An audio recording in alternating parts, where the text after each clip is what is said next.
பெருமை அப்படின்றது நம்மளுக்கு என்ன செய்யக்கூடாது, இருக்கக்கூடாது. பெருமை உள்ள ஒரு மனிதர் யார் அப்படின்னு சொல்லி பார்த்தீங்கன்னா எசேக்கியா ராஜா. எசேக்கியா ராஜா அவருடைய வாழ்க்கையில் நீங்கள் அந்த 2 நாளாகமம் அது திருப்பிக்கோங்க. 2 நாளாகமம் 32வது அதிகாரம் எடுத்துக்கோங்க. 2 நாளாகமம் 32வது அதிகாரம் 29லே அவர் என்ன செய்கிறார், அவரை பற்றி கொடுத்துருக்குறது. அவர் என்ன செய்கிறார் அப்படின்னா, எசேக்கியா ராஜா அவர் என்ன செய்கிறார், 2வது வசனத்தில் அவன் தகப்பனாகிய தாவீது செய்தபடியெல்லாம் கர்த்தரின் பார்வைக்கு செம்மையானதை செய்தான் அப்படின்னு சொல்லி என்ன செய்யும் இருக்கும். எசேக்கியா ராஜா என்ன செஞ்சார் அப்படின்னா, ஆண்டவருக்கு என்னெல்லாம் பிரியமான காரியமோ அது எல்லாவற்றையும் அவர் என்ன செய்தார்.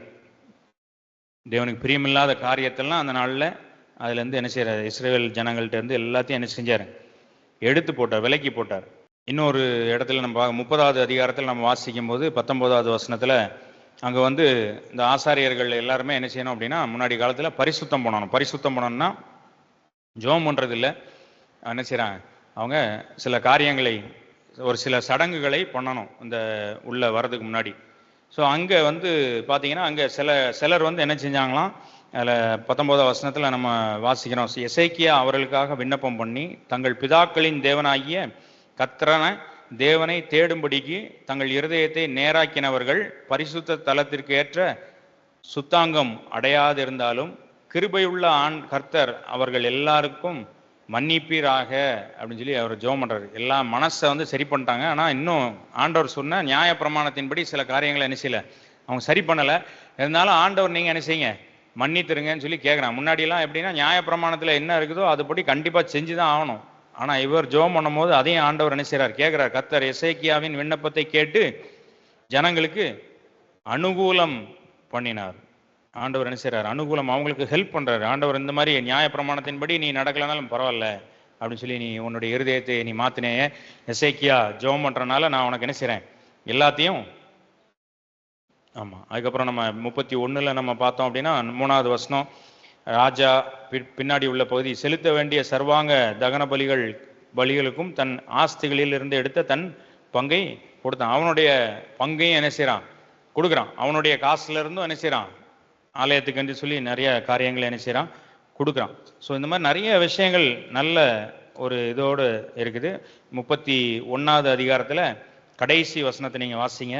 ஆமென். அவன் என்னெல்லாம் செய்யணும்னு நினச்சானா, தேவனை தேடும்படிக்கும் நியாய பிரமாணத்திற்கும் கற்பனைக்கும் அடுத்த காரியங்கள், அதாவது வசனத்துக்கு அடுத்த காரியங்கள்ல எல்லாமே அவன் என்ன செஞ்சானா, தன் முழு இருதயத்தோடும் செய்து சித்தி பெற்றான்னு என்ன அர்த்தம், அவன் செய்வதெல்லாம் என்ன செய்யுது, வாய்க்கும் அப்படின்றது தான் சித்தி. அவன் பண்றது எல்லாமே என்ன செய்யுது, ஒர்க் அவுட் ஆயிடுச்சு. இன்னைக்கு நம்ம நிறைய பண்றோம், ஒர்க் அவுட் ஆகுதா சொல்லுங்களேன். நிறைய விஷயங்கள் நம்ம பண்றோம், என்னமோ கஷ்டப்படுறோம், சம்பாதிக்கலாம் அப்படிதான் விழுந்து விழுந்து கஷ்டப்படுறோம். நம்மளுக்கு ஏதாவது ஒரு ஆசீர்வாதம் இருக்க மாதிரி தெரியுதான்னு சொல்லி நீங்க யோசிச்சு பாருன்னா, எசேக்கியா ராஜா அவன் செய்வது எல்லாத்திலையும் என்ன செய்தானா, சித்தி பெற்றான் அப்படின்னு சொல்லி என்ன செய்யும் இருக்கும். ஸோ இப்படிப்பட்ட ஒரு எசேக்கியா ராஜா அவருக்குள்ள பெருமை வந்துச்சு. அவருக்குள்ள என்ன வந்துச்சு, பெருமை வந்துச்சு. 32வது அதிகாரத்தில் 25வது வசனம் வாசிங்க. அங்க சீரிய ராஜாக்கள் வராங்க, அவங்க இவங்களை பிடிக்க வராங்க. ஆனால் ஆண்டவர் அங்கேயும் தப்பி வைத்தார். அதுக்கப்புறம் இவருக்கு உடம்பு சரியில்லாமல் என்ன செய்யுது, 24ல் நீங்கள் பார்த்தீங்கன்னா நாட்களிலே எசேக்கியா வியாதிப்பட்டு மரணத்துக்கு ஏதுவாக இருந்தான். அவன் கர்த்தரை நோக்கி விண்ணப்பம் பண்ணும் போது அவனுக்கு என்ன செஞ்ச ஆண்டவர் ஆயுள் நாட்களை கூட்டி கொடுத்தார். இதெல்லாம் பண்ணதுக்கப்புறம் எசேக்கியா தனக்கு செய்யப்பட்ட உபகாரம், அவருக்கு செய்யப்பட்ட ஹெல்ப், அவருக்கு அந்த ரிவார்ட்ஸ், அவன் இவ்வளோ நாள் உண்மையாக ஆண்டவர் தேடினதுக்கு ஆண்டவர் ரிவார்டு கொடுத்தாரு. அந்த இதுக்கு தகுந்த மாதிரி அவன் நடக்காமல் என்ன செஞ்சானா, மனமேட்டிமை உள்ளவனாக மாறினான். ஸோ நம்ம ரொம்ப கேர்ஃபுல்லாக இருக்கணும். இது வரைக்கும் நான் மனமேட்டிமே இல்லை, இனிமேல் நான் எனக்கு மனசு மேட்டிமே ஆகாதுன்னு நினச்சோம்னாலே அது என்னதான், பெருமை தான். ஸோ அதனால் அவ்வளோ தூரம் முழு இருதயத்தோடும் அவன் எல்லாத்தையும் செஞ்சு சித்தி பெற்று அவன் என்ன செய்யறான், மனமேட்டிமையாக என்ன செய்யறான், மாறுறான். அவனுக்கும் மனசில் ஒரு எண்ணங்கள் வருது. ஸோ இந்த மாதிரி இங்கிலீஷில் இருக்கும், his heart was lifted up, அவனுடைய இருதயத்தை ஆண்டவருக்கு விரோதமாக மேலே என்ன செய்யறான்னா உயர்த்தினான். ஸோ நம்ம இதில் பார்த்துருக்கோம் இல்லையா, நம்ம அந்த 27ஆம் தேதி நம்ம பார்த்தோம், மனது இருதயம் 2 இருக்கு. ஸோ மைண்டு அப்படின்றதுல நம்மளுக்கு எண்ணங்கள் எல்லாம் நிச்சயம் ஓடிக்கொண்டே இருக்கும். இருதயத்தில் என்ன இருக்கும், ஆழ்ந்த. சுருக்கமாக நம்ம பார்க்கணும்னா இப்போ நடக்கக்கூடிய காரியங்கள்லாம் என்ன செய்யும், மைண்டில் இருக்கும். நம்ம பின்னாடி நடக்கக்கூடிய காரியங்கள், நம்மளுக்கு தேவையான காரியங்கள்லாம் என்ன செய்யும், இருதயத்தில் இருக்கும். ஸ்டோர் ரூம், நம்மளுக்கு ஸ்டோர் ரூம் இருக்கு இல்லையா, கிச்சனில் நம்ம சமையல் பண்ணக்கூடிய எல்லாத்தையும் வச்சுருப்போம். ஆனால் இன்னொரு ரூமில் என்ன செய்வோம், மளிகை ஜாமான்லாம் மொத்தமாக அரிசி 10 மூடையை கொண்டு அடுப்பு பக்கத்தில் யாராவது வச்சுருப்பாங்களா? இடம் இல்லைன்னா வைக்கலாம். பட் இடம் இருக்கிறவங்க என்ன செய்வாங்க, அரிசியை 10 மூடை, ஒரு 10 கிலோ அரிசி இருக்குது அப்படின்னா அதை ஒரு தனியாக ஒரு இடத்துல வச்சுருப்பாங்க. இன்றைக்கி நம்மளுக்கு எவ்வளோ வேணுமோ அதை மட்டும் தனியாக நினச்சிவாங்க, எடுத்து வைப்பாங்க இல்லையா. அப்போ நம்ம இப்போ என்ன தேவையோ அதெல்லாம், இப்போ கரண்ட்டாக நடக்கக்கூடியதெல்லாம் இங்கே இருக்கும். மற்றதெல்லாம் நிச்சயம் இருதயத்துக்குள்ளே இருக்கும். அதுதான் ஒரு வசனத்தில் வாசிக்கும் போது நல்ல நம்மளுடைய இருதயத்திலேருந்து நல்ல பொக்கிஷங்களும் வரும், கெட்ட பொக்கிஷங்கள். ஸோ நம்மளுக்கு தேவையான எல்லா ட்ரெஷர் பொக்கிஷங்கள் எல்லாம் எங்கே இருக்குது, உள்ளே இருக்குது. ஸோ நம்ம இந்த எண்ணத்தில் நிறைய நம்ம என்ன யோசிக்கிறோமோ அது எல்லாத்தையும் உள்ளே என்ன செய்வோம், கொண்டு போய் சேமிப்பு கிடங்கு மாதிரி சேமித்து வச்சுருவோம். இருதயத்துக்குள்ளே என்ன செய்யும், சேமித்து வச்சுருவோம். அப்போ தான் அந்த இருதயம் என்ன செய்யும், மேலே போகும். இருதயம் ஆண்டவருக்கு விரோதமாக என்ன செய்யும். டக்குன்னு இப்போ நீங்கள் ஆண்டவருக்கு விரோதமாக எழுந்திரிச்சு பேசுங்க அப்படின்னா யாராவது பேச முடியுமா? பேச முடியாது இல்லையா. நம்மளுக்கு எவ்வளோ ஒரு இது இருக்கும். ஆண்டவருக்கு முன்னாடி விரோதமாக நம்ம என்ன பேசுறது. ஆனால் கொஞ்சம் கொஞ்சமாக நம்ம இருதயத்தை மேட்டி மேலே நிரப்ப ஒரு நாள் அதெல்லாம் கடவுள்லாம் ஒன்றும் கிடையாது அப்படின்னு சொல்லி நம்ம வாயிலேருந்து என்ன செய்யும், ஈஸியாக நிச்சயம் வரும். அதில் வேறு நிறைய கடவுள்னு ஒருத்தன் இருந்தான்னா ஒருத்தன் அப்படின்ற மாதிரி என்ன செய்வாங்க, மாறிடுவாங்க. அவன்லாம் ஒருத்தன் இருந்தான்னா அப்படின்லாம் மாறிடுவாங்க இல்லையா. ஸோ அந்த மாதிரி எப்படி ஆண்டவரை நம்ம அப்படி என்ன செய்ய முடியாது, வீணிலே வழங்க முடியாது. காட் இஸ் நாட் மார்க்ட் அப்படின்னு சொல்லியிருக்காங்க. ஆண்டவரை நம்ம என்ன செய்ய முடியும், தூஷிக்கவோ இல்லை கிண்டல் செய்கிறதுக்கோ ஆண்டவர் நம்மளுக்கு அனுமதி கொடுக்கறது இல்லை. ஆனால் என்னெல்லாம் பேசுகிறோம் அது எங்கேருந்து வருது, அவ்வளோ ஈஸியாக வாயிலேருந்து என்ன செய்யாது, வராது. இருதயத்தின் பொக்கிஷம் உள்ளுக்குள்ளே இருக்கிறது தான் என்ன செய்யும், வெளியில் வரும். இருதயத்தின் நிறைவுனால் என்ன செய்யுமா, வாய் பேசும். அப்போ பெருமையான காரியங்களை நம்ம பேசுகிறோம் அப்படின்னா உள்ளுக்குள்ளே எல்லாம் என்ன செய்யுது, பெருமை அதிகமாக என்ன செய்யுது, உள்ளே இருக்குது. அப்போ நம்ம அந்த உள்ள நிறைய பெருமை இருந்ததுன்னா ரொம்ப டேஞ்சரான ஒரு இடத்துல என்ன செய்கிறோம், இருக்கிறோன்னு அர்த்தம். பெருமை அது நம்முடைய இருதயத்தை ஆண்டவருக்கு விரோதமாக என்ன செய்யும், அதை உயர்த்தி விடும். ஆண்டவருக்கு விரோதமாக இருதயத்தை உயர்த்திடுச்சு அப்படின்னா திருப்பி அதுலேருந்து வெளியில் வர்றது ரொம்ப கஷ்டம். அதனால் ஆரம்பத்திலேயே நம்ம இருதயத்தை சுத்தம் பண்ணிகிட்டே என்ன செய்யணும் இருக்கணும். நம்ம ஸ்டோர் ரூம் என்ன செய்யணும், அப்பப்போ க்ளீன் பண்ணிகிட்டே போகணும். இல்லைன்னா உள்ளே சேர்த்து வச்சு அதுக்கப்புறம் திருப்பி எல்லாத்தையும் எடுக்கிறது கஷ்டம். இவ்வளோ பெரிய உங்களுக்கு ஸ்டோர் ரூம் இவ்வளோ பெரிய இடம் இருக்குன்னு வச்சுக்கோங்களேன். அப்படியே கொஞ்சம் கொஞ்சமாக சேர்த்து வைக்கிறீங்க, குட்டியாக சேர்த்து வச்சு ஃபுல்லாக நிரம்பி வெளியில் வந்துருச்சு. இப்போ இந்த இடத்துல இருக்க ஒரு பொருளை எடுக்கணும்னா நீங்கள் என்ன செய்யணும், அவ்வளோத்தையும் வெளியில் தள்ளினா தான் இதை எடுக்க முடியும் இல்லையா. அப்போ அதே மாதிரி தான் நம்முடைய வாழ்க்கையில் நிறைய பாவங்கள் எல்லாத்தையும் சேர்த்து பெருமையான காரியங்கள்லாம் உள்ள வச்சுக்கிட்டே போனோம் அப்படின்னா திருப்பி வெளியில் எடுக்கிறது ரொம்ப கஷ்டம். நிறைய நம்ம அதுக்காக ஒர்க் பண்ண வேண்டியிருக்கும். ஒவ்வொரு விஷயமா எடுத்து வெளியில் தூக்கி போட்டு அதுக்கப்புறம் தான் அதை நிச்சய முடியும், சுத்தம் பண்ண முடியும். அதனால் ஆரம்பத்திலே நம்ம எல்லாத்தையும் சுத்தமாக வச்சுக்கிட்டோம் அப்படின்னா நம்ம எப்பயுமே என்ன செய்யலாம், அப்பப்போ உள்ள என்ன போகுதுன்றதை என்ன செய்யணும், நோட் பண்ணிகிட்டே வரணும், உள்ள என்ன இருக்குது. அப்போ அவன் என்ன பண்ணான், அவனுடைய பாவம் என்னவா இருந்தது. 20:13 வாசிங்க, 2 ராஜாக்கள் 20:13. இப்போ அங்கே பாபிலோன்லேருந்து எசேக்கியா ராஜாவை பார்க்க வராங்க. இவருக்கு உடம்பு சரியில்லை, சரியாயிடுச்சின்னு சொல்லி பார்க்க வராங்க. உடனே இவர் என்ன செய்தாராம், ஃபஸ்ட்டு என்ன செஞ்சாராம், அவர்களை அங்கீகரித்தார். இங்கே தான் நம்ம அந்த டிஃப்ரென்ஸ், ப்ரைடு பெருமைன்றத நம்ம பகுத்தறிந்து பார்க்கணும். நம்ம யாரை அங்கீகரிக்கிறோம். இப்போ இவன் அந்த பாபிலோன்லேருந்து வந்தவங்களை அங்கீகரிக்கலைன்னா என்ன செய்யணும், அங்கேயே வாசல்லே வச்சு ரொம்ப நன்றி போயிட்டு வாங்கன்னு சொல்லி அனுப்பணும் இல்லையா. அப்போ அது என்ன செய்யும், மக்கள் பார்க்கும்போது எவ்வளோ பெருமை இருந்ததுன்னா அவன் இப்படி வாசல்லே வச்சு அனுப்புவான் அப்படின்னு சொல்லி சொல்லுவாங்க இல்லையா. அது பெருமையே கிடையாது. அவங்கள உள்ள வான்னு சொன்னது தான் என்னது பெருமை. அவங்கள அங்கீகரித்தது தான் பெருமை. வசனத்துக்கு விரோதமாக, ஆண்டவருக்கு விரோதமாக, ஆண்டவருக்கு பிடிக்காத ஒரு காரியத்தை நீங்கள் அங்கீகரிச்சிங்கன்னா அதுதான் பெருமையை தவிர அது வேண்டான்னு சொல்கிறது பெருமை கிடையாது. அதை நீங்கள் அங்கேயே கட் பண்ணுறது பெருமை கிடையாது. சங்கீதத்தில் வாசிக்கிறோம், துன்மார்க்கனுடைய ஆலோசனையில் நடவாமலும் பாவிகளுடைய வழியில் நில்லாமலும் பரியாசகர உட்காரும் இடத்தில் உட்காராமலும், இப்படி இருக்கிறது பெருமையே கிடையாது. ஆனால் நம்மகிட்ட என்ன சொல்லுவாங்க, இவன் பெரிய பரிசுத்தவான், இவன் என்ன செய்ய மாட்டானா, நம்ம சொல்கிறதெல்லாம் கேட்க மாட்டானா, நம்ம போகிற இடத்துக்குலாம் வரமாட்டானா, ஏன்னா ஒரு ஜோக் சொன்னால் கூட சிரிக்க மாட்டானா, அங்கே உட்கார மாட்டானா, பெரிய எப்போ பார்த்தாலும் பைபிள்னு போவானா அப்படின்னு சொல்லி நம்ம சொல்லுவாங்க இல்லையா. பெரிய பெருமை பிடிச்சவன் அப்படின்னு சொல்லி சொல்லுவாங்க. அது பெருமையே கிடையாது. அது என்னது, பெருமையே கிடையாது. நம்ம ஆண்டவருக்காக வைராக்கியம் கொண்டு நிறைய விஷயங்களை அங்கீகரிக்காமல் இருப்பது தான் ஆண்டவருக்கு பிரியமான ஒரு விஷயம். நம்ம என்ன காரியங்களை அங்கீகரிக்கிறோம் அப்படின்றத நம்ம நினைச்சணும் யோசித்து பார்க்கணும். எந்தெந்த காரியங்களை அங்கீகரிக்கிறோம், எந்த எந்த மக்களை நம்ம அங்கீகரிக்கிறோம். சில நேரம் நம்மளுக்கு சிலர்கிட்ட பேசும் போதே நம்மளுக்கு ஆண்டவர் உணர்த்துவார், இந்த இந்த கான்வர்சேஷன் நம்ம பேசக்கூடிய இந்த இது வந்து சரியில்லை. ஏதோ ஒரு இப்போ நான் ஒரு பெண்ணிட்ட பேசுகிறேன் அப்படின்னா எனக்கு ஆண்டவர் உணர்த்துவார், இது வந்து வேண்டாத ஒரு உறவு. வாட்ஸ்அப்பில் நம்ம போடுறோம், மெசேஜ் போடுறோம் அப்படின்னா ஆண்டவர் உணர்த்துவார் வேண்டாத ஒரு பிரச்சனை. அப்படி உணர்த்தும் போது அதை அங்கீகரித்து நம்ம நிப்பாட்டிட்டோம், அப்படி அங்கீகரிக்காமல் அதை நிப்பாட்டிட்டோம் அப்படின்னா நம்ம ஆண்டவர் இடத்துல தாழ்மையாக இருக்கிறோம்னு அர்த்தம். ஆனால் அது தெரிஞ்சும் மறுபடி நான் எப்படியாவது அந்த பொண்ணை என்ன செய்வேன், ஆண்டவருக்குள்ளே கொண்டு வந்துடுவேன். அந்த பொண்ணுக்காக நான் ஜெபம் பண்ணுவேன். அந்த பொண்ணை எப்படியாவது என்ன செய்வேன், அவள் ஏகப்பட்ட என்ன செய்கிறா, கன்ஃபியூஷனில் குழப்பத்தில் இருக்கிறா, அவளை நான் எப்படியாவது நான் என்ன செய்வேன், ஆண்டவருக்குள்ளே கொண்டு வந்துடுவேன் அப்படின்னு சொல்கிறது அவன் அந்த பொண்ணை என்ன செய்யுது, அங்கீகரிக்கிறோன்னு அர்த்தம். அப்படி அங்கீகரிக்கும் அப்படின்னா நம்ம மேட்டிமை அடைஞ்சிட்டோம். என்ன மேட்டிமை? நம்மளால யாரையும் என்ன செய்ய முடியாது, பாவத்திலிருந்து கொண்டு வர முடியாது, ஆண்டவரால் மட்டும்தான் முடியும். அப்போ நான் எப்படியாவது பேசி கொண்டு வந்துடுவேன் அப்படின்னு நினைச்சாலே நம்ம ஆண்டவருடைய வேலையை நம்ம என்ன செய்யறோம், அவருடைய வேலையை நம்ம செஞ்சிட்டு இருக்கோம்னு அர்த்தம். மனிதர்களை மாற்றுவது நம்மளுடைய வேலை கிடையாது. பாவத்திலிருந்து ஒருத்தனை விடுவிப்பது நம்ம வேலை கிடையாது. நம்ம அறிவிப்பது மட்டும்தான் நம்முடைய வேலை.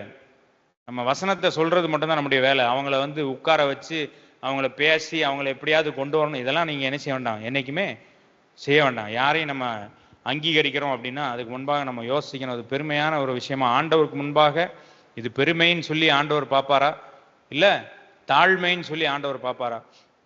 யாரை அங்கீகரிக்கிறோம்? இவர் அங்கீகரிச்சு என்ன செஞ்சாரு, எல்லாத்தையும் என்ன செஞ்சாரு, காமிச்சார். ஆண்டவர் வந்து அதுக்கு முன்னாடி நம்ம வாசிக்கிறோம், இவர் என்ன செஞ்சாராம், தன்னுடைய முழு இருதயத்தோடும் எல்லாத்தையும் செஞ்சனால அவருடைய காரியம் சித்தி பெற்றது. அப்போ ஆண்டவர் தான் இவ்வளோ பொருளையும் இவ்வளோ செல்வத்தையும் எல்லாத்தையும் எசேக்கியாவுக்கு என்ன செஞ்சிருக்கிறார், கொடுத்திருக்கிறார்.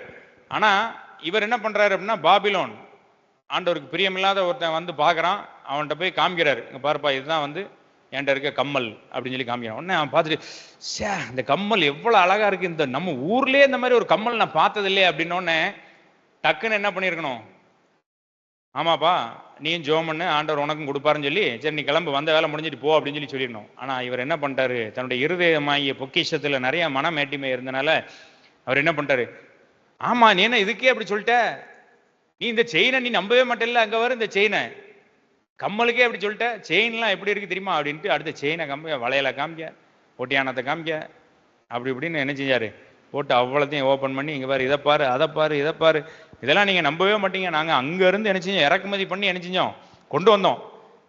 இந்த இடத்துல போட்டிருக்க டேபிள் பாருங்க, இதெல்லாம் மரம், அப்படியே தேக்கு, அப்படியே தூக்கவே முடியாது, அப்படி ஒரு தேக்கு அப்படின்னு அவ்வளோத்தையும் வீடு ஃபுல்லாக இணைஞ்சிட்டாரு, ஃபுல்லாக இணைஞ்சிட்டாரு, காமிச்சிட்டாரு. அப்போ என்ட்ரி கதவு எங்கே இருந்துச்சு அப்படின்னா, அவங்கள அங்கீகரிக்கிறதுல தான் அந்த கதவு என்ன செஞ்சு இருந்துச்சு. அங்கீகரித்ததுக்கு அப்புறம் தான் அந்த பெருமை என்ன செய்யுது, உள்ள வருது. அதனால நம்ம அந்த அங்கீகரிப்பிலேயே நம்ம என்ன செஞ்சணும், நிப்பாட்டிடணும். யார்கிட்ட பேசணும் யார்கிட்ட பேசக்கூடாது எல்லாத்தையும் நம்ம நினைச்சணும். சும்மா வீட்டுக்கு வந்துட்டாங்களேன்றதுக்காக நம்ம உட்காந்து பேசி நம்ம வாழ்க்கையை என்ன செஞ்சிடக்கூடாது, உட்காந்து குறை சொல்லி பேசி அக்கா அவ்வளோ தெரியுமா அவ்வளோ தெரியுமா அப்படிலாம் பேசிட்டு நினைச்சக்கூடாது, இருக்கக்கூடாது. நம்மளுக்கு பிரயோஜனமானவைகளை மட்டும்தான் நினைச்சணும், பக்தி விருத்திக்கு ஏதுவான காரியங்களை மட்டும் பேசணும், மற்றதெல்லாம் நம்ம நினைச்சக்கூடாது, சும்மா உட்காந்து பேசக்கூடாது, இந்த மாதிரி கேள்விகள்லாம் கேட்கக்கூடாது. உங்கள் வீட்டில் உள்ள சூழ்நிலைகளில் யாராவது இந்த மாதிரி வந்து உங்களை கிண்டல் பண்ணுறதுக்கோ கேலி பண்ணுறதுக்கோ ஒரு நாளும் என்ன செய்யாதீங்க, இடம் கொடுக்காதீங்க. அப்படி இடம் கொடுக்கக்கூடாதுன்னா நம்ம முதல்ல சுத்தமாக இருக்கணும். நான் சொன்ன மாதிரி நீங்கள் கையை நீட்டி காசு வாங்கிட்டீங்கன்னா அப்புறம் அவன் சொல்கிறதெல்லாம் கேட்டு தான் ஆகணும். நான் சுத்தமாக இருக்கிறனால நான் தைரியமாக நின்று நான் பேசிக்கிட்டு இருக்கிறேன். வசனத்தின்படி நான் ஆண்டவருக்கு முன்பாக என்னுடைய மனசாட்சி சுத்தமாக இருந்தால் மட்டும்தான் நான் முன்னாடி நின்று பேச முடியும். இல்லைன்னா பிசாசு என்ன செய்வான், பவுலையும் தெரியும் இயேசுவையும் தெரியும் சொல்லி தூக்கி போட்டு மீச்சு சட்டையெல்லாம் கிழிச்சு அனுப்பிச்சு விட்ருவான். அதனால நம்ம சைடில் நம்ம கிளியராக இருந்துட்டோம்னா நம்ம யாரை பற்றி என்ன செய்ய வேண்டாம், கவலைப்படாமல் தைரியமாக நம்ம வேலையை பார்த்துட்டு போகலாம். ஆனால் என்றைக்குமே மற்றவங்களை நம்ம என்ன செய்யக்கூடாது, மற்றவங்க உள்ளே வர்றதுக்கு என்றைக்குமே என்ன செய்யக்கூடாது, அவங்க நம்மளை மிரட்டுறதுக்கோ உருட்டுறதுக்கோ இந்த மாதிரி கேள்விகளை கேட்டு ஏதாவது ஒரு இதை கேட்டு நம்மகிட்ட இந்த வாயிலேருந்து வார்த்தைகளை பிடுங்கிறதுக்கோ இந்த மாதிரி காரியங்களுக்கெல்லாம் நம்ம என்ன செய்யக்கூடாது, ஒரு நாளும் இடம் கொடுக்கவே கூடாது. நம்மளும் அந்த மாதிரி யார்ட்டையும் போய் கேட்கக்கூடாது. மற்றவங்ககிட்ட போய் என்னாச்சு, ஏதோ கேள்விப்பட்டேன்னா என்ன கேள்விப்பட்டேன்னு சொல்லு, என்ன கேள்விப்பட்ட அப்படின்னு சொல்லு இல்லையா. ஸோ அந்த மாதிரி வார்த்தைகள்லாம் நம்ம வாயிலேருந்து நினைச்சக்கூடாது. வரக்கூடாது. நம்ம மற்றவர்களையும் விழ பண்ணக்கூடாது, நம்மளும் என்ன செய்யக்கூடாது, விழுந்துடக்கூடாது. அப்போ நம்ம இந்த மாதிரி கேள்விப்பட்டேன், இந்த மாதிரி பேச்சுகள் இதெல்லாம் தேவையில்லாத பேச்சுகள். பக்தி விருத்திக்கு ஏதுவான வார்த்தைகளை மட்டுமே நம்ம பேசணும். எந்த மக்களையும் நம்ம அங்கீகரிப்பது, அவங்களுடைய பேச்சுகளையோ அவங்க செயல்களையோ நம்ம அங்கீகரிப்பது நம்ம கையில தான் நினைச்சது இருக்கு. நம்ம வேண்டான்னு சொன்னா வேண்டாம், வீட்டுக்குள்ள நம்ம விட்டாதானே உள்ள வருவாங்க. முகதாட்சண்யம் இல்லையா, மற்றவங்க முகஸ்துதி, இதெல்லாம் நீங்க பண்ணவே கூடாது. மனிதர்களுக்கு நீங்க என்னைக்கு பயப்படுறீங்களோ, மனிதர்களுக்கு என்னைக்கு நீங்க பிரியப்படுத்தணும்னு நினைக்கிறீங்களோ, அன்னைக்கு ஆட்டோமேட்டிக்கா கர்த்தருக்கு விரோதமா நீங்க நினைச்சுவீங்க, மாறிடுவீங்க. ஆண்டவருக்கு விரோதமா நீங்க மாறணும் அப்படின்னா, மாறாம இருக்கணும் அப்படின்னா, நீங்க மனிதர்களை அங்கீகரிப்பதில் ரொம்ப கேர்ஃபுல்லா இருக்கணும். ஆண்டவரை நம்ம எப்படி நம்ம ஆண்டவரை எல்லா காரியத்திலும் அங்கீகரித்து மனிதர்களை எங்கெல்லாம் கட் பண்ணணுமோ அங்கெல்லாம் நம்ம என்ன செய்யணும், நம்ம கட் பண்ணிடணும். தேவையில்லாத மனிதர்களுடைய பேச்சுகள், அவங்களுடைய செயல்கள், இது எதுக்குமே நம்ம இடம் கொடுக்கக்கூடாது.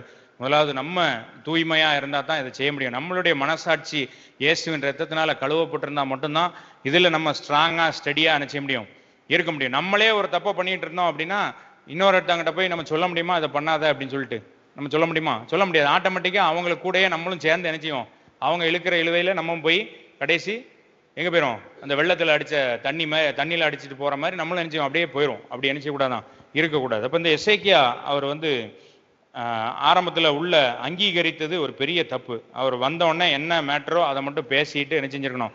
அவங்க வந்தது பொக்கிஷங்களை பார்க்கறதுக்கு அவங்க என்ன செய்யல, வரல. அவங்க வந்தது இவருக்கு உடம்பு சரியில்லையேன்னு சொல்லிட்டு தான் விசாரிக்கிறதுக்கு வந்திருக்கிறாங்க. அப்ப என்ன எதுக்காக வந்தாங்களோ அதை மட்டும் பேசி அவர் அனுப்பிச்சு விட்டுருந்தாருன்னா வேலை முடிஞ்சிருக்கும். அதை விட்டுட்டு அப்புறம் வேற என்ன, வேற சாப்பிட்டீங்களா, தூங்கிட்டீங்களா, இந்த மாதிரி கொஞ்சம் பேசுவோம் தெரியுமா ஃபோனில். சரி அப்புறம் வேற இல்லை, நீ சொல்லு நீ சொல்லு நீ சொல்லு நீ சொல்லு அப்படின்லாம் பேசியிருப்போம். எல்லாம் நம்மளை எங்கே கொண்டு போய் விடும், பாவத்தில் கொண்டு போய் என்ன செய்யும், விட்டுரும். அதனால நம்ம எதையுமே செய்யும் போது என்ன பேசணுமோ அதை மட்டும் பேசிட்டு தூரம் என்ன செய்யணும், எந்திரிச்சிடணும். உள்ள மனசை ஆண்டவர்கிட்ட பேசிட்டு, ஆண்டவரே நான் இப்போ பேசுறது இது பிரியமா இருக்குமா, இந்த காரியத்தை பற்றி நான் பேசுறது உமக்கு பிரியமா இருக்குமா, இந்த ஆள்கிட்ட நான் பேசுறது உமக்கு பிரியமா இருக்குமா அப்படின்றத கேட்டுட்டே இருக்கணும். ஏன்னா சில நேரம் ஆண்டவர் நம்மகிட்ட சிலர்கிட்ட பேசுறதுக்கு அனுமதி கொடுப்பார், நம்ம மூலமா சில வார்த்தைகளை அவங்கள்ட்ட பேசுறதுக்கு. ஸோ அதை நம்ம என்ன செய்யணும், கரெக்டாக டிசைன் பண்ணி நம்ம யார்கிட்ட பேசணும், யார்கிட்ட பேசக்கூடாது, எவ்வளோ நேரம் பேசணும், இது எல்லாத்தையும் நம்ம தான் என்ன செய்யணும். ஆமாம், நம்ம தான் அதை முடிவு பண்ணணும். நம்ம யாருமே நீ என்ன ஒரு ஃபோன் கூட பண்ண மாட்டேங்கிற, கண்டுக்கிறவே மாட்டேங்கிற அப்படி சொன்னாலும் பரவாயில்ல, அவங்களுக்காக நம்ம ஜெபம் பண்ணுவோம். அதுதான் ரொம்ப முக்கியம். நீங்கள் ஃபோன் பண்ணி பேசணுன்றது முக்கியமே கிடையாது, ஜெபம் பண்ணுறது முக்கியம். நான் யாருக்கு ஃபோன் பண்ணுறேன்னா இல்லையா அப்படின்றதெல்லாம் முக்கியம் கிடையாது. யாரை போய் பார்க்குறேன்னா பார்க்கலையா, உண்மையிலேயே எனக்கு அவங்க மேலே அக்கறை இருந்ததுன்னா நான் என்ன செய்வேன், அவங்களுக்காக ஜெபம் பண்ணுவேன். அதுதான் நம்மளுக்கு முக்கியம். அதுக்குன்னு பேசாதீங்கன்னு சொல்லலை, ஆனால் என்ன பேசணுன்றதை நம்ம என்ன செய்யணும், தெரிஞ்சு வச்சுக்கணும். சும்மா நம்ம தேவையில்லாத காரியங்களே பேசக்கூடாது, தப்பான வழியில் போயிடக்கூடாது. ஒரு விஷயத்தையும் நம்ம பார்க்கணும். 2 நாளாகமம் 32வது அதிகாரம் 31வது வசனம், 32, 31. 2 நாளாகமம் 32, 31. தேவன் எசேக்கியாவை கைவிட்டார். அந்த இடத்துல அந்த பாபிலோன் ஆட்கள் வந்திருக்கும் போது எசேக்கியாவை என்ன செஞ்சார், கைவிட்டார். அது வரைக்கும் ஆண்டவர் கூட இருந்தார், எல்லாமே சித்திப்பட்டான். ஏன் ஆண்டவர் கைவிட்டார் அப்படின்னா, ஏன் கைவிட்டார், அவனுடைய இருதயத்துல என்ன இருக்கு அப்படின்றத பாக்குறது. ஸோ நம்மளுக்கும் ஆண்டவர் நம்ம கூட இருக்கும்போது இருதயத்தில் இருக்கிறதெல்லாம் நிச்சயம் ஒளிஞ்சிக்கிட்டு இருக்கும். அப்போ ஆண்டவர் என்ன செஞ்சாராம், அவனை சோதிப்பதற்காக அவனை விட்டு என்ன செஞ்சாராம், கொஞ்சம் விலகி இருந்தார். அப்படி விலகி இருக்கும் போது தான் என்ன செஞ்சு இப்படி எல்லாமே நடந்தது. நம்ம என்ன செய்யணும், 2 கொரிந்தியர் 10:4-5. நாங்கள் மாம்சத்தில் நடக்கிறவர்களாய் இருந்தாலும், நம்ம எல்லாருமே மாம்சத்தில் நடக்கிறவங்க தான் இல்லையா. நம்ம எப்பயுமே ஆவியிலேவா போயிட்டு இருக்கிறோம், நிறைய நேரம் மாம்சத்தில் என்ன செய்யறோம், அப்படிதான் இருக்கும், அப்படிதான் இருக்க முடியும் இல்லையா. நம்ம எல்லா நேரமும் நம்ம ஃபுல் டைமாக நம்ம அப்படியே ஆவியிலே நம்ம கண்ண மூடி ஜெபம் பண்ணிட்டே இருக்க முடியாது. நம்மளுக்கு ஆண்டவர் இந்த உலகத்தில் மாம்சத்தை ஏன் கொடுத்துருக்காருன்னா, மாம்சத்தின்படி நம்ம நடக்கணுன்றதுக்காக தான் ஆண்டவர் கொடுத்துருக்கிறார். ஆனால் இங்கே பவுல் சொல்ற, மாம்சத்தின்படி நடந்தாலும் மாம்சத்தின்படி போர் செய்கிறவர்கள் அல்ல. எங்களுடைய பேட்டில், எங்களுடைய போரெல்லாம் மாம்சத்தின்படி நாங்கள் செய்கிறதில் அல்ல. எங்களுடைய போராயுதங்கள், எங்களுடைய வெப்பன்ஸ் எப்படிப்பட்டது, மாம்சத்துக்கு ஏற்றவர்களா இராமல் அரண்களை நிர்மூலமாக்குறதற்கு தேவ பலம் உள்ளவைகளா இருக்கிறது. ரொம்ப சுருக்கமா நம்ம சொல்லணும்னா, நான் சொன்ன மாதிரி அங்கீகரிப்பு அப்படின்னு சொல்லியிருக்கேன். யார்கிட்ட நம்ம எஸ் சொல்லணும், நோ சொல்லணும், வேண்டான்னு சொல்லணும், உள்ள வான்னு சொல்லணும், வராதன்னு சொல்லணும் அப்படின்றதுக்கெல்லாம் நம்மளுக்கு ஒரு தைரியம் வேணும். வேணுமா வேண்டாமா? மாம்சத்துல நம்ம சொல்லவே முடியாது. மாம்சத்தில் ஒருத்தங்களை இவங்க வந்து இவங்களை உள்ள வராங்க அப்படின்னா நீ வராத அப்படின்னு சொல்லி சொல்லவே முடியாது. ஏன் அப்படின்னா நம்மளுக்கு அந்த அங்கீகரிப்பு, அவங்க நம்மளை வெளியே போன்னு சொல்லிட்டோம்னா அவங்க திருப்பி நம்ம வராமல் போயிடுவாங்களோ, நம்மளை விட்டுட்டு போயிடுவாங்களோ, அப்படி இப்படின்ட்டு என்ன செய்யும், ஏகப்பட்ட கேள்விகள் இருக்கும். அவங்க இல்லாமல் நம்ம, அவங்களுடைய சப்போர்ட் இல்லாமல் நம்ம எப்படி இருக்கிறது, நிறைய கேள்வி வரும். ஊழியக்காரங்களாச்சே அவங்கள எப்படி நம்ம வந்து உள்ள வராதுன்னு சொல்றது, இந்த மாதிரிலாம் நிறைய கேள்விகள் என்ன செய்யும், நிறைய வரும் இல்லையா. இன்னொரு இடத்துல கூட சொல்லியிருக்கும் போது ஃபால்ஸ் டீச்சிங், அதாவது தவறான கள்ள போதகர்களை நம்ம என்ன செய்யக்கூடாது, அவங்களுக்கு வணக்கம் கூட சொல்லக்கூடாதான், வாங்க அப்படின்னு சொல்லி கூட என்ன செய்யக்கூடாதான், சொல்லக்கூடாதான். ஸோ அதெல்லாம் ரொம்ப கஷ்டம். நம்மளுக்கு நிறைய கள்ள போதகர்களை நம்ம என்ன செய்யறோம் சோத்திரம் நல்லா இருக்கீங்களா அப்படின்னு சொல்றோம் இல்லையா. நம்மளுக்கு தெரியும் அவன் கள்ள போதகரும் தெரிஞ்சும் நம்ம என்ன செய்யறோம், சோத்திரம் நல்லா இருக்கீங்களான்னு சொல்லி சொல்றோம். ஆனா இங்க சொல்லியிருக்கு, நம்ம மாம்சத்தின்படி அவங்ககிட்ட போய் நம்ம போர் செய்ய வேண்டியது இல்லை. நம்மளுக்கு ஆண்டவர் தேவ பலனை கொடுத்திருக்கிறார், அரண்களை நிர்மூலமாக்கக்கூடிய தேவ பலன். எப்பயுமே பார்த்தீங்கன்னா இந்த மாதிரி ரெண்டகம் பண்றது, இந்த மாதிரி பில்லி சூனியம் கண்ட்ரோல் பண்றது, நம்மளை வந்து செய்ய தப்பான வழியில போகிறதுக்கு தூண்டுறது, இது எல்லாமே ஒரு கண்ட்ரோல் பண்ணக்கூடியவங்க தான் செய்வாங்க. நம்மளுடைய ஆவியை அவங்க என்ன செய்வாங்க, கண்ட்ரோல் பண்ணுவாங்க. இப்போ நம்ம நல்லா சுத்தமா இருக்கிறோம், நம்ம வந்து பரிசுத்தமா வாழ்ந்துட்டு இருக்கிறோம், நம்மளை கொண்டு போய் தண்ணி அடிக்க வைக்கணும் அப்படின்னு சொல்லி என்ன செய்ய ஒருத்தவங்க கூப்பிட்றாங்க அப்படின்னா சும்மா சாதாரணமாக நினைச்ச மாட்டாங்க, கூப்பிட மாட்டாங்க. அவங்களுக்குள்ள பயங்கரமான அந்த பில்லி சூனிய ஆவி இருந்தால், ஆவி கிரியை செஞ்சால் மட்டும்தான் நம்மளை என்ன செய்ய முடியும், பாவத்துக்கு நேராக கொண்டு போக முடியும். ஒரு மெசேஜ் நம்மளுக்கு வாட்ஸ்அப்பில் வருது, நம்மளை விளை பண்ணுறதுக்கு வருது அப்படின்னா அவங்க வெறும் மனுஷர்கள் கிடையாது, அவங்களுக்கு பின்னாடி ஒரு பெரிய ஒரு பில்லி சூனிய ஆவி இருக்குது. நம்மளுடைய ஆவியை கண்ட்ரோல் பண்ணக்கூடிய ஒரு ஆவி. நம்மளுக்கே என்ன செய்யும், குழப்பமாக வரும், இது சரிதானா, இது வேணுமா வேண்டாமா, இப்படி குழப்பமாக நிச்சயம் வரும். இந்த மெசேஜை நம்ம கண்டினியூ பண்ணலாமா, பேசலாமா வேண்டாமா, இவங்ககிட்ட உள்ள வான்னு சொல்லலாமா வேண்டான்னு சொல்லாமா, பயங்கர குழப்பமா நிச்சயம் வரும். அது ஒரு பெரிய ஒரு ஆவி. அவங்கள நம்ம லேஸ்ல நேருக்கு நேர் நம்ம என்ன செய்ய முடியாது, சந்திச்சு நீ வராத போகாதெல்லாம் சொல்ல முடியாது. நம்ம ஆவியில தான் நம்ம அவங்களை என்ன செய்யணும், போர் செய்ய முடியும். அவைகளால் அந்த தேவனுடைய பலத்தினால நம்ம என்ன செய்யறோமா, 5வது வசனம் வாசிங்க. தர்க்கங்களையும் தேவனை அறிகிற அறிவுக்கு விரோதமா எழும்புகிற எல்லா மேட்டிமையும் நிர்மூலமாக்கி எந்த எண்ணத்தையும் கிறிஸ்து இயேசுக்குள் கீழ்ப்படிய சிறைப்படுத்துகிறவர்களாய் நாங்கள் என்ன செய்யறோம் இருக்கோம். எங்களுடைய எண்ணங்கள் எல்லாம் கிறிஸ்து இயேசுக்குள் என்ன செய்யணும், சிறைப்படணும். எசேக்கியா ராஜாவை ஆண்டவர் கொஞ்ச நேரம் அப்படி விட்டுட்டு வந்தாரு, அவருடைய எண்ணங்கள் எல்லாம் என்ன செஞ்சு வம்பா போச்சு.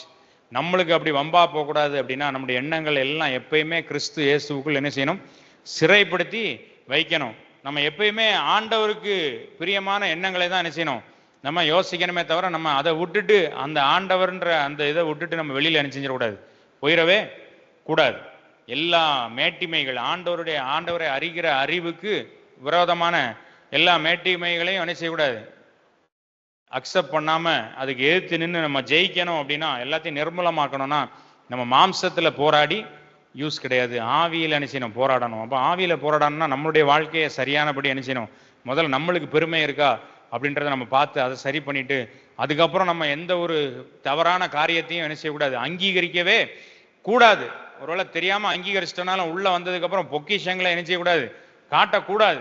அவங்க யாராவது வந்து சூப்பரா நீ வாழ்க்கை வச்சா என்ன மாதிரி மாறிட்ட அப்படின்னு சொல்லி சொன்னாங்கன்னா உடனே நம்ம ஆண்டவருக்கு என்ன செய்யணும், நன்றிய சொல்லணும். ஆமாப்பா என் வாழ்க்கையை மாத்தினது யார் தான், ஆண்டவர் தான், ஏசப்பா தான் மாத்தணும், நீ ஜெபம் பண்ணு ஆண்டவர் உன் வாழ்க்கையை மாத்திடுவார் அப்படின்னு சொல்லி எப்பயுமே அந்த வார்த்தையில ஆண்டவரை கொண்டு வந்துட்டோம் அப்படின்னா அங்க திருப்பி அதுக்கு மேல நம்மளை என்ன செய்யாது அட்டாக் பண்ணவே செய்யாது.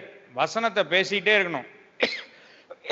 ஏதாவது ஒரு இடத்துல இருந்து நம்மளுக்கு ஸ்பிரிச்சுவல் அட்டாக், ஆவிக்குரிய வகையில ஒரு எந்த மனுஷங்க மூலமாவது நம்மளுக்கு ஒரு பிரச்சனை வருதுன்னு நம்மளுக்கு தோணுச்சுன்னா அவங்களுக்கு பதில் நீங்க வசனத்தை மட்டும் சொல்லி பாருங்க, கொஞ்ச நேரத்தில் நினைச்சுவாங்க அமைதியாயிருவாங்க, அவங்களால பேச முடியாது. ஏன்னா இந்த வசனம் அரண்களை நிர்மூலமாக்குவதற்கு தேவனுடைய பலனாய் இருக்கும். நீங்க வாயின் வார்த்தைகள் அவங்ககிட்ட பேசி பாருங்க, நீங்க ஒரு நாளும் ஜெயிக்கவே முடியாது. வாயின் வார்த்தைகள் நீங்க என்னதான் பேசினாலும் ஜெயிக்கவே முடியாது. ஆனா வசனத்தை மட்டும் பேசி பாருங்க, கொஞ்ச நேரத்தில் அவங்க நினைச்சுவாங்க சைலண்டா அமைதியா போயிடுவாங்க. இப்போ யாராவது உங்களை கெட்ட வார்த்தை சொல்லி திட்டுறாங்கன்னா நீங்க பதிலுக்கு நினைச்ச கூடாது, உனக்கு மட்டும்தான் பேச தெரியுமா எனக்கும் பேச தெரியும் சொல்லி நினைச்ச திட்டாம வசனத்தை நினைச்சணும் சொல்லணும். கெட்ட வார்த்தைகள் ஒன்றும் வாயிலிருந்து புறப்படாது இருப்பாயாகன்னு சொல்லி வசனத்தில் சொல்லியிருக்குது. அதன்படி நீங்கள் வாழணும்னு சொல்லி நான் ஜெபம் பண்ணிக்கிறேன், ஆண்டவர் உங்க கூட இருப்பார் அப்படின்னு சொல்லிட்டீங்கன்னா அதுக்கப்புறம் திருப்பி என்ன செய்ய முடியாது, பேச முடியாது. ட்ரை பண்ணி பாருங்களேன், ட்ரை பண்ணி பாருங்க. சிலர் நினைக்கிறாங்க வர்றது ஏன் வாயில இருந்து இல்லை, நான் என்ன செய்ய அப்படின்னு கேட்குறாங்க. இல்லையா? அப்போ வர்றதுக்கு முன்னாடி நம்ம என்ன செய்யணும்? நிப்பாட்டி வச்சிடணும். சொல்லணும், டெய்லியும் ஜோம் பண்ணணும். கெட்ட வார்த்தைகள் என் வாயிலேருந்து என்ன செய்யக்கூடாது, புறப்படக்கூடாதுன்னு காலையிலே எந்திரிச்சோடனே என்ன செய்யணும்? ஜோம் பண்ணிடணும். பலவானை முந்தி கட்டுங்கள், அப்போ தான் நம்ம என்ன செய்ய முடியும்? எல்லாத்தையும் கொள்ள அடிக்க முடியுன்ற மாதிரி காலையில் எந்திரிச்ச உடனே அந்த கெட்ட வார்த்தை பேசக்கூடிய அசுத்த ஆவிகள்லாம் கட்டி நம்ம ஜோம் பண்ணிட்டோம் அப்படின்னா அதுக்கப்புறம் என்ன செய்யாது, வராது. அது அவ்வளோத்தையும் அவுத்து விட்டுட்டு அதுக்கப்புறமா அங்கே போனால் சத்தம் போடுது, இங்கே போனால் சத்தம் போடுதுன்னு நினைச்ச முடியும் சொல்லுங்கள்? ஒரு வீட்டில் 4 நாய் இருக்கு, இந்த காம்பவுண்டில் 4 நாயை அவுத்து விட்டுட்டோம். அவுத்து விட்டுட்டு அப்புறம் அங்கே போனால் கடிக்குது, இங்கே போனால் கடிக்குதுன்னா கடிக்க தான் செய்யும். அதை கட்டி உள்ளதுக்கு என்ன செய்யணும்? போட்டுட்டோம்னா அது பாட்டு குலைச்சிட்டு என்ன செய்யும்? கிடக்கும். அது மாதிரி நம்மளும் என்ன செய்யணும்? எல்லா பலவான்களையும் காலையிலே என்ன செய்யணும்? கட்டணும். ஸோ நம்ம என்ன செய்ய போகிறோம் அப்படின்னா, இப்போ மறுபடியும் ஜோம் பண்ண போகிறோம். ஆண்டவரே, எங்களுடைய வாழ்க்கையில் நம்ம ஃபஸ்ட்டு என்ன செஞ்சுருக்கோம்? பெருமையான காரியங்கள் எல்லாம் ஆண்டவர் காமிக்கணும்னு சொல்லிக்கணும். அதெல்லாம் எடுத்து போட்டுட்டு இப்போ நம்ம யாரை நான் அங்கீகரிக்கிறேன்? சாத்தான் தாவீதுடைய இருதயத்தை ஏவினான், அதனால அவன் என்ன செஞ்சான்? இஸ்ரவேலை கணக்கெடுத்தான், எத்தனை பேர் இருக்காங்கன்னு எண்ணான். 3000 பேர் ஒரே பிரசங்கத்தில் 3000 பேர் ரட்சிக்கப்பட்ட ஞானஸ்நானம் எடுத்த பேதுரு, அவனை பார்த்து இயேசு என்ன சொன்னாரு? பேதுருவே தூரப்போ அப்படின்னாரா? அப்பாலே போ சாத்தானே அப்படின்னு சொல்லி சொன்னார். அதனால யார் மூலமாகவும் பிசாசு என்ன செய்யலாம்? கிரியை செய்யலாம். முன்னாடி நம்ம பேசிட்டே நம்ம வசனம்லாம் நிறைய பேசுறோம். பாஸ்டர் அவரு, அதனால அவர்லாம் சொல்ற எல்லாமே தெய்வ வாக்கு அப்படின்லாம் கிடையவே கிடையாது. வசனத்துல என்ன சொல்லியிருக்கு? யார் எதை சொன்னாலும் நீங்க என்ன செய்யுங்க? சத்தியத்துல சோதிச்சு பாருங்க. நீங்க வீட்டுல போய் உட்கார்ந்து பாருங்க, நான் சொன்னதெல்லாம் சத்தியத்தின்படி இருக்கா, வசனத்தின்படி இருக்கான்றதை நீங்க தான் என்ன செய்யணும்? சோதிச்சு பார்க்கணும். பிரவீன் அண்ணன் சொல்லிட்டாங்கன்னா அதை கரெக்டா இருக்கும் அப்படின்ற எண்ணம் நம்மளுக்கு என்ன செய்யக்கூடாது? வரக்கூடாது. யாரு எதை சொன்னாலும் நம்ம சோதித்து பார்த்து நம்ம தான் கண்டுபிடிக்கணும், இது கரெக்டா தப்பா அப்படின்றத. அப்படியே நம்ம கண்ணை மூடிட்டு எல்லாத்தையும் என்ன செய்யக்கூடாது? ஏத்துக்கிறவே கூடாது. எந்த மனுஷனையும் பிசாசு எந்த நேரத்திலையும் என்ன செய்யலாம்? அவன் மூலமா நம்மளை என்ன செய்யலாம்? கீழே தள்ளி விடுறதுக்கு அவனால முடியும். அதனால எந்த மனுஷனை அங்கீகரிக்கிறோம், எந்த நேரத்தில் அங்கீகரிக்கிறோம் அப்படின்றதெல்லாம் ரொம்ப முக்கியம். யார்கிட்ட பேசுறோம், என்ன பேசுறோம், எவ்வளவு நேரம் பேசுறோம், எதை அங்கீகரிக்கணும். நம்ம ஜெபம் பண்ணணும், ஆண்டவரே எனக்கு அந்த ஞானத்தை கொடுங்க, அந்த பகுத்தறிவை கொடுங்க. யாரை நான் அங்கீகரிக்கணும், யாரை அங்கீகரிக்க கூடாது, யார்கிட்ட நான் பேசணும், யார்கிட்ட பேசக்கூடாது, யார்கிட்ட வேண்டான்னு சொல்லணும், நிறுத்துங்க போதும் அப்படின்னு சொல்லி நம்ம சொல்றதுக்கு நம்மளுக்கு என்ன செய்யணும்? ஒரு தைரியம் வரணும். எனக்கு முதல்ல நம்மளுக்கு அந்த பகுத்தறிவு வேணும், ரெண்டாவது தைரியம் வேணும். அதை சொல்றதுக்கு நம்மளுக்கு தைரியம் வேணும். ஆண்டவருடைய வசனத்துக்காக நிற்பதற்கு நம்மளுக்கு தைரியம் வேணும். எத்தனை பேர் நம்மளுக்கு விரோதமா வந்தாலும் பரவாயில்ல, 1000 10,000 பேர் விழுந்தாலும் பரவாயில்ல, ஆண்டவருடைய வசனத்துக்காக நான் தைரியமா என்ன செய்வேன்? நிற்பேன் அப்படின்னு சொல்றவங்களுக்கு தேவ பலன் என்ன செய்யணும்? வேணும். இந்த 2 காரியங்களுக்காக நம்ம என்ன செய்ய போறோம்? ஜெபம் பண்ண போறோம். சரியா? எதிர்த்து நின்று இல்லைன்னா முழங்கால் போடிட்டு நம்ம ஜெபம் பண்ணுவோம். 2 காரியங்களுக்காக ஜெபம் பண்ணணும்னு சொல்லியிருக்கிறேன். முதலாவது அந்த அங்கீகரிப்பது, மனிதர்களை அங்கீகரிப்பதுல நம்மளுக்கு ஒரு தெளிவு வேணும், பகுத்தறியக்கூடிய அந்த ஒரு காரியம் வேணும். எந்த மனிதர்களை நம்ம அங்கீகரிக்கணும்? சில நேரம் நம்ம ஃப்ரெண்ட்ஸ் மூலமா கூட நம்மளை பிசாசு விழத்தள்ளுவான். நம்ம கூட வேலை பார்க்குறவங்க, முதலாளி, யாருனாலும் சரி, எந்த மனிதனா இருந்தாலும் சரி, நம்ம அங்கீகரிக்கிறது ரொம்ப கேர்ஃபுல்லா நம்ம பண்ணணும். சிலரை நம்ம கூடயே இருக்கிறவங்க, அவங்கள மொத்தத்துக்கு நம்ம அங்கீகரிக்காம போக முடியாது. ஆனாலும் எந்த இடத்துல நம்ம அவங்க பேசுறத கேட்கணும், அவங்க சொல்றத செய்யணும், இந்த ஞானம் நம்மளுக்கு வேணும். தேவனுக்கு பிரியமில்லாத காரியங்களை யார் சொன்னாலும் கேட்கக்கூடாது. வசனத்துக்கு விரோதமா சொல்ற காரியங்களுக்கெல்லாம் கீழ்ப்படியணும்னு அவசியம் கிடையாது. ஆனா நம்மளுக்கு முதலாவது தேவை ஒரு பகுத்தறிவு. எது ஆண்டவருக்கு பிரியமான காரியம், எந்த மக்கள் பிரியமான காரியம், யார்கிட்ட நான் பேசுறது ஆண்டவருக்கு பிரியம், யார்கிட்ட அவங்க சொல்றதை நான் கேட்கறது ஆண்டவருக்கு பிரியம். இது எல்லாத்தையும் ஒரு பகுத்தறிவு ஆண்டவர் நம்மளுக்கு கொடுக்கணும். ஆண்டவரே எங்களுக்கு ஞானத்தை கொடுங்க, ஆண்டவரே ஞானத்தை கொடுங்க ஆண்டவர். ஒருவன் ஞானத்துல குறை உள்ளவனா இருந்தால் யாவருக்கும் சம்பூர்ணமாய் கொடுக்கிறவர், ஒருவரையும் கடிந்து கொள்ளாதவனாய் பிதாவினிடத்துல நீங்க கேளுங்க, அப்பொழுது அவர் உங்களுக்கு கொடுப்பாருன்னு சொல்லி நம்ம வசனத்துல வாசிக்கிறோமே. இந்த விஷயத்துல நீங்க ஞானத்தை கேளுங்க. ஆண்டவரே எனக்கு ஞானத்தை கொடுங்க ஆண்டவரே. மனிதர்களிடத்துல நான் பழகுவதற்கு தேவையான ஞானத்தை கொடுங்க ஆண்டவரே. மனிதர்களிடத்துல நான் என்ன பேசணும், அவங்களிடத்துல நான் என்ன நேரம், எவ்வளவு நேரம் அவங்கள்ட்ட செலவு பண்ணணும், எல்லாத்தையும் நீங்க கேளுங்க ஆண்டவர், எனக்கு ஞானத்தை கொடுங்க ஆண்டவர். அவங்க சொல்றதை நான் கவனிச்சு கேட்கறேனா, அவங்கள நான் அங்கீகரிக்கிறேனா? எசேக்கியா கவனிச்சு கேட்டான், எசேக்கியா அங்கீகரித்தான். அதுலதான் அவனுடைய வீழ்ச்சி ஆரம்பமானது. ஆண்டவரே வேண்டாம் ஆண்டவரே. தேவனுக்கு பிரியமில்லாத காரியங்களை பேசுகிறவர்களோ, பக்தி விருத்திக்கு ஏது இல்லாத காரியங்களை பேசுகிறவர்களோ, சங்கீதம் 1வது அதிகாரத்தில் சொன்னது போல துன்மார்க்கர்களோ, பாவிகளோ, பரியாசக்காரர்களோ எனக்கு என்னுடைய வாழ்க்கையில வேண்டாம். அவங்க யாரா இருந்தாலும் சரி, எவ்வளவு பெரிய ஆளா இருந்தாலும் சரி, அவங்க மூலமாக எனக்கு எவ்வளவு பெரிய காரியங்கள் நடக்க வேண்டியதா இருந்தாலும் சரி, மனிதர்களை ஒரு நாள் நான் பிரியப்படுத்தக்கூடாதப்பா. மனிதர்களை ஒரு நாள் நான் பிரியப்படுத்தக்கூடாது. ஆண்டவரே, உம்முடைய சித்தம் என்னுடைய வாழ்க்கையில நிறைவேறணும்னா மனிதர்களை ஒரு நாளும் பிரியப்படுத்தக்கூடாது. சவுல் அப்படிதான் விழுந்து போனான், மனிதர்களை பிரியப்படுத்துவதற்காக தான் விழுந்து போனான். அவன் சொல்றான், மக்கள்லாம் என்னை விட்டு போக ஆரம்பிச்சிட்டாங்க, அதனால நான் பயந்து போய் இந்த பாவத்தை பண்ணிட்டேன் அப்படின்றான். அவங்க எல்லாம் மக்கள் என்னை விட்டுட்டு போயிடுவாங்களோ அப்படின்னு சொல்லி அவன் பயந்தான். ஆனா அவனை ராஜாவாக முன் குறித்தது ஆண்டவர் தான் அப்படின்றத மறந்துட்டான். அதே போல நம்மளையும் அழைத்தது ஆண்டவர். இன்னைக்கு நீங்க தற்செயலா இயேசுவை அறிந்து கொள்ளவில்லை, தற்செயலாக ஆண்டவரை நம்ம அறிந்து கொள்ளல. தேவனுடைய அனாதி தீர்மானத்தின்படி நம்ம அழைக்கப்பட்டு இந்த இடத்துல நம்ம இருக்கிறோம். இந்த வார்த்தைகளை நீங்க கேட்டுக்கொண்டு இருக்கிறீங்கன்னா ஏதோ தற்செயலாக நடந்த ஒரு விஷயம் இல்ல. இயேசு உங்களை நேசிக்கிறார், இயேசு உங்களை நேசிக்கிறார், இயேசு உங்களை நேசிக்கிறார், உங்களை முன் குறித்திருக்கிறார். ஆண்டவருடைய சமூகத்தில் நம்ம ஒப்பு கொடுப்போம். ஆண்டவரே, நான் சவுலை போல மனிதர்களுக்கு பயந்து போய் நான் இருக்கக்கூடாது. அழைத்தவர் நீர், என்னை தெரிந்து கொண்டவர் நீர், அனாதி தீர்மானத்தின்படி என்னை அழைத்தவர் நீர். ஆண்டவரே, நான் இன்னைக்கு செய்யக்கூடிய எல்லா வேலைகளையும் செய்வதற்கு நீங்க என்னை அழைத்திருக்கிறீங்க, நீங்க தான் அது எல்லாவற்றுக்கும் பலன் கொடுக்குறீங்க. ஆண்டவரே, மனிதர்களை குறித்து எந்த கவலையோ பயமோ எனக்கு வேண்டாம். ஆண்டவரே, எந்த மனிதனையும் எந்த மனுஷனையும் நான் பிரியப்படுத்தக்கூடாதப்பா. யாராயிருந்தாலும் சரி, நான் யாரையும் பிரியப்படுத்தணுன்ற அவசியம் எனக்கு இல்லை. கர்த்தருக்குள் அன்பாயிருக்கணும், கர்த்தருக்குள் அன்பாயிருக்கணும், வசனத்தின்படி நான் அன்பாயிருக்கணும். வசனத்துக்கு விரோதமான எந்த காரியத்தையும் நான் அங்கீகரிக்கவே கூடாது. ஆண்டவரே,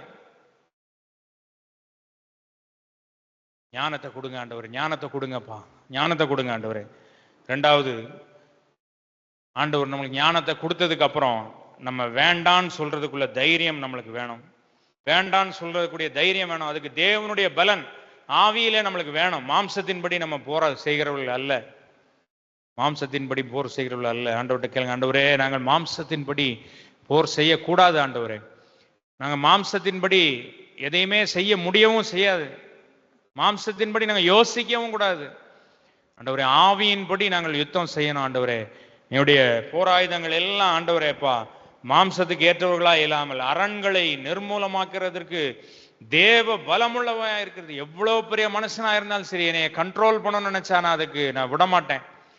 வசனத்துக்கு விரோதமா என்னைய பாவத்துல தள்ளணும்னு நினைச்சா நான் அதை விடமாட்டேன். ஆண்டவரே, ஏன்னா தேவனுடைய பலன் எனக்கு இருக்குது. அவன் எவ்வளவு பெரிய அரண் மாதிரி ஒரு பெரிய ஆளா இருந்தாலும் சரி, அதெல்லாம் தேவனுடைய பலனால நிர்மூலமாக்கி போடுவதற்கு எனக்கு தேவனுடைய பலன் இருக்கிறது. ஆண்டவரே, அந்த தேவ பலனை இன்னும் அதிகமா எனக்கு கொடுங்கன்னு சொல்லி நம்ம கேட்போமா? ஆண்டவரே, தேவ பலனை இன்னும் அதிகமாய் கொடுங்க ஆண்டவரே, அதிகமாய் கொடுங்க. ஆண்டவரே, மனிதர்களை ஆண்டவரே தேவனுக்கு பிரியமில்லாத காரியங்களை பேசுகிறவர்களோ செய்கிறவர்களோ ஆகிய அந்த மனிதர்களை நான் அங்கீகரிக்காம இருப்பதற்கு எனக்கு தேவ பலன் வேணும். ஆண்டவரே, மனுஷிகத்துல எனக்கு செய்ய முடியாது. தேவனுக்கு பிரியமில்லாத வேலைகளை நான் விடணும்னா எனக்கு தேவ பலன் எனக்கு வேணும். ஆண்டவரே, மாம்சத்துல நான் அதெல்லாம் செய்ய முடியாதுப்பா.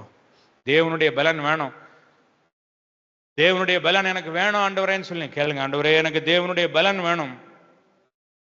ஆண்டவரே, தர்க்கங்களும் தேவனை அறிகிற அறிவுக்கு விரோதமா எழும்புகிற எல்லா மேட்டிமைகளையும் நான் நிர்மூலமாக்கணும். ஆண்டவரே, தேவனுடைய பலத்தினால நான் நிர்மூலமாக்கணும். எல்லா எண்ணத்தையும் எல்லா சிந்தைகளையும் கிறிஸ்து இயேசுவுக்குள் நான் சிறைப்படுத்தி வைக்கணும். ஆண்டவரேப்பா, எனக்கு உதவி செய்யுங்க. ஆண்டவரே, உதவி செய்யுங்க. ஆண்டவரே, என்னுடைய எண்ணங்கள் எல்லாம் கிறிஸ்துவுக்குள் சிறைப்பட்டு இருக்கட்டும். ஆண்டவரே, நீங்க என்னை விட்டு விலகி போயிடாதீங்கப்பா. எசேக்கியா ராஜாவை விட்டு நீங்க தள்ளி இருந்தது போல என்னையும் விட்டு தள்ளி போயிடாதீங்க. ஆண்டவரே, வேண்டாம் ஆண்டவரே, என்னை சோதனைக்கு உட்பிரவேசிக்க பண்ணாமல் தீமை என்று என்னை ரட்சித்துக் கொள்ளணும்னு சொல்லி நாங்க ஜெபம் பண்ணணும்னு சொல்லி நீங்க கற்றுக் கொடுத்துருக்கீங்களே ஆண்டவரே, அதே போல நாங்க ஜெபம் பண்றோம் ஆண்டவரே. எங்க மனதுல எங்களுடைய இருதயத்துல பெருமை இருந்ததுன்னா இப்ப அதெல்லாத்தையும் எடுத்து போட்டுருங்க ஆண்டவரே. இனிமே எங்களுடைய இருதயத்துல பெருமையே வரக்கூடாது, எங்கள் எண்ணங்களிலே பெருமையே வரக்கூடாது ஆண்டவரே. உதவி செய்யுங்கப்பா, உதவி செய்யுங்க ஆண்டவரே, உதவி செய்யுங்கப்பா, உதவி செய்யுங்க ஆண்டவரே. உமக்கு ஸ்தோத்திரம், உதவி செய்யுங்க ஆண்டவரே. உமக்கு ஸ்தோத்திரம்ப்பா, நன்றியோடு கூட துதிக்கிறோம், நன்றியோடு கூட துதிக்கிறோம். உமக்கு ஸ்தோத்திரம். நீ அந்த கிருபைகளை தந்ததுக்காய் ஸ்தோத்திரம்ப்பா, கிருபை தந்ததுக்காய் ஸ்தோத்திரம். ஆண்டவருக்கு நன்றி சொல்லுவோமா? ஆண்டவர் நம்முடைய இருதயத்தில் உள்ள எல்லா மேட்டிமைகள் எல்லாம் நம்மளை காட்டி அது எல்லாத்தையும் வெளியே எடுத்து போட்டதுக்காய் ஸ்தோத்திரம் பண்ணுவோம். ஆண்டவர் நம்மளுக்கு நல்ல ஒரு யாரை அங்கீகரிக்கணும் அங்கீகரிக்க கூடாதுன்ற ஒரு ஞானத்தை ஆண்டவர் கொடுத்ததற்காக விசுவாசத்தோடு ஆண்டவருக்கு நன்றி சொல்லுவோம். மூன்றாவதாக, இது எல்லாத்தையும் செய்வதற்கு, தேவனுக்கு பிரியமாய் நடப்பதற்கு தேவன் நம்மளுக்கு பலனை கொடுத்ததற்காக ஆண்டவருக்கு நன்றி சொல்லுவோமா? விசுவாசத்தோடு, ஆண்டவரே நீங்க பலனை கொடுத்ததற்காக நன்றி ஆண்டவரே, நீங்க தேவ பலனை எங்களுக்கு கொடுத்ததற்காக நன்றி ஆண்டவரே. உமக்கு ஸ்தோத்திரம், உமக்கு ஸ்தோத்திரம், உமக்கு ஸ்தோத்திரம் ஆண்டவரே.